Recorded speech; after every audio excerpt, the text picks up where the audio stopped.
Allah Almighty said about Prophet Ismail, peace be upon him, when he reached the age to work with him. Surah Safat, verse 102. Islamic scholar Mujahid Rahmatullah alayh explained that this means Prophet Ismail, peace be upon him, had grown into a strong and capable young man who could assist his father in his tasks. It was at this time that Prophet Ibrahim, peace be upon him, saw in a dream that he was commanded to sacrifice his son. Ibn Abbas Rahmatullah alayh narrated that the dreams of prophets are revelations from Allah.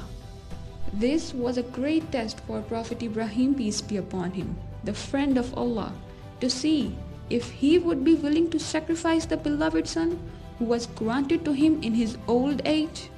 It was not the first time he had been tested. Earlier, he had been commanded to leave his wife, BiBi Hajrah, peace be upon her, and their infant son, Prophet Ismail, peace be upon him, in a barren valley with no vegetation, no water, and no human presence.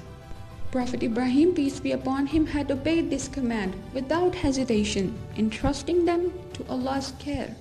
As a result of their faith and patience, Allah blessed them with abundance from where they could never have imagined. Now, another divine command came, asking for even greater sacrifice, his only son at the time, Prophet Ismail, peace be upon him. It is important to note that Prophet Ibrahim's second son, Prophet Ishaq, peace be upon him, wasn't born yet.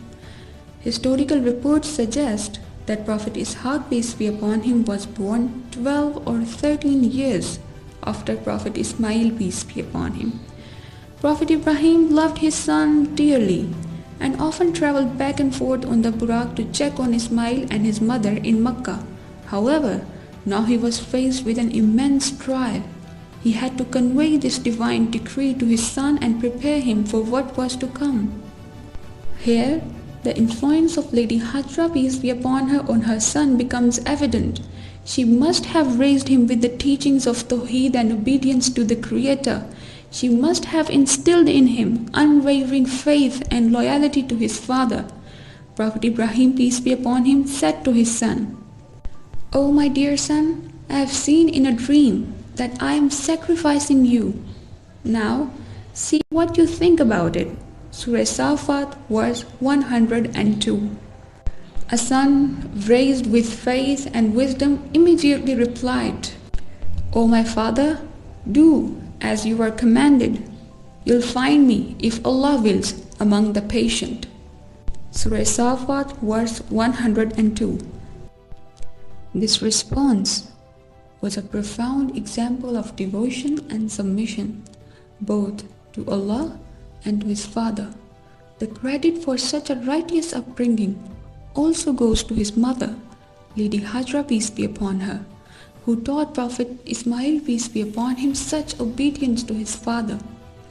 The Creator of the universe was preparing him for something greater. Then, when they both submitted to Allah's command, and he laid him down on his forehead. Surah Safat, verse 103. Prophet Ibrahim, peace be upon him, placed his son face down so that he wouldn't see his son's expression at the moment of sacrifice. He recited Allah's name, said takbir, and prepared to fulfill the divine command. Some narrations state that when Prophet Ibrahim, peace be upon him, ran the knife over Ismail's neck, it didn't cut. Instead, Allah placed a barrier between the blade and his son's throat. Wallahu alam. Then a divine voice called out, "O Ibrahim, you have fulfilled the vision." Surah Safat, verse 104. The trial had been completed. Prophet Ibrahim, peace be upon him, had proven his unwavering faith, and Prophet Ismail, peace be upon him, had demonstrated his willingness to submit to Allah's will. Indeed, this was a clear test. Surah Safat, verse 106. And we ransomed him with a great sacrifice. Surah Safat, verse 107. Instead of Ismail, peace be upon him, Allah sent a grand sacrifice, a ram from paradise. The majority of scholars believe it was a beautiful white ram with large eyes and strong horns. Some narrations suggest it had been grazing in Jannah for 40 years before it was sent down to be sacrificed in place of Ismail, peace be upon him.